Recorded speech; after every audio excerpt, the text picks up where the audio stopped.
Hello, my name is Eric Blackburn, 50 Session VA School Law Introduction Mod 1 video. Demographically, about me, I graduated from Wichita State University in the spring of 2011 with an elementary ed degree. Currently licensed to teach K through 6th grade. Family-wise, I've got a beautiful wife, Amanda, who I've been married to for just over 6 years. She is an ICU nurse manager at the Wichita VA. Quite proud of her for her dedication to serve the veterans. We have 2 children this week, and so that's been quite the adventure for us. And Grayson is 2 years old. I teach at Burton Elementary in USD 369. It's a 1A building with approximately 270 students enrolled district. Varies slightly year to year. We've got a pretty migrant population. Cheap housing, things like that. You get a whole lot of students moving in and out. A lot of times the same kids in and out multiple times throughout their elementary years. We're a K-12 building. The elementary school is housed on the ground floor of a roughly 100-year-old building with the middle school above it, and the high school is in about a 30-year-old building on the other side of the building. It is, again, all attached, but we are definitely, you can tell the differences between the two. If I was to look at my professional goals for myself in the next 5 years, I would really like to see myself as an assistant principal.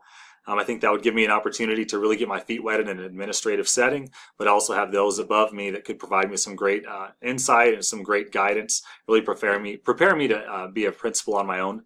Within 10 years, I'd like to be a high school principal, ideally in an inner city, somewhere where I can reach a lot of high needs kids. I wouldn't at all be able within an elementary school, however.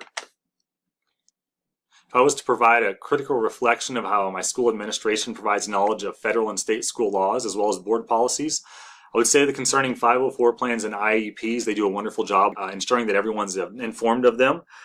We make sure that everything that we do and making sure that their needs are being met. We've got a high percentage of special needs students. We also have policies in place to deal with things such as bullying.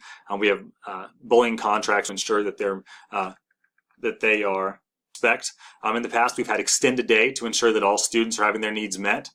We've also done lots of work to ensure that parents are following the chain of commands and administration. It sometimes creates an issue for us because our elementary principal also serves double duty as our superintendent. So sometimes that makes things a little muddy.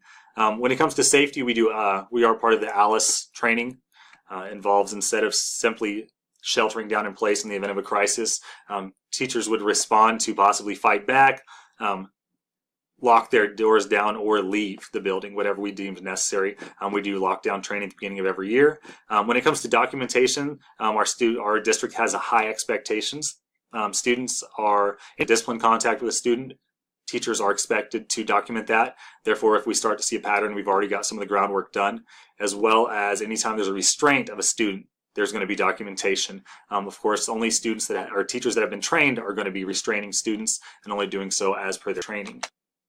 If I was to critique my own personal knowledge of federal and state school laws, as well as our board policies, I would say that I've got a really great understanding of 504 policies as well as the IEP policies, just simply because of the amount of students we serve with those needs. It makes it something that's really on our plate. Probably 5 days a week we're dealing with something like that. At least once or twice every 2 weeks we're going to have either an IEP meeting or a 504 meeting or a quick sit down or a stand-up meeting concerning one of our special needs students. School safety is also at the forefront of everything we do, and I've got a real good understanding of what our board policies are concerning that. It's a real soapbox issue for me, so I've taken upon myself to become involved in all that we're doing concerning school safety. That said, I do have some areas of concern for us when it comes to school safety. Some of our doors don't lock down as they should.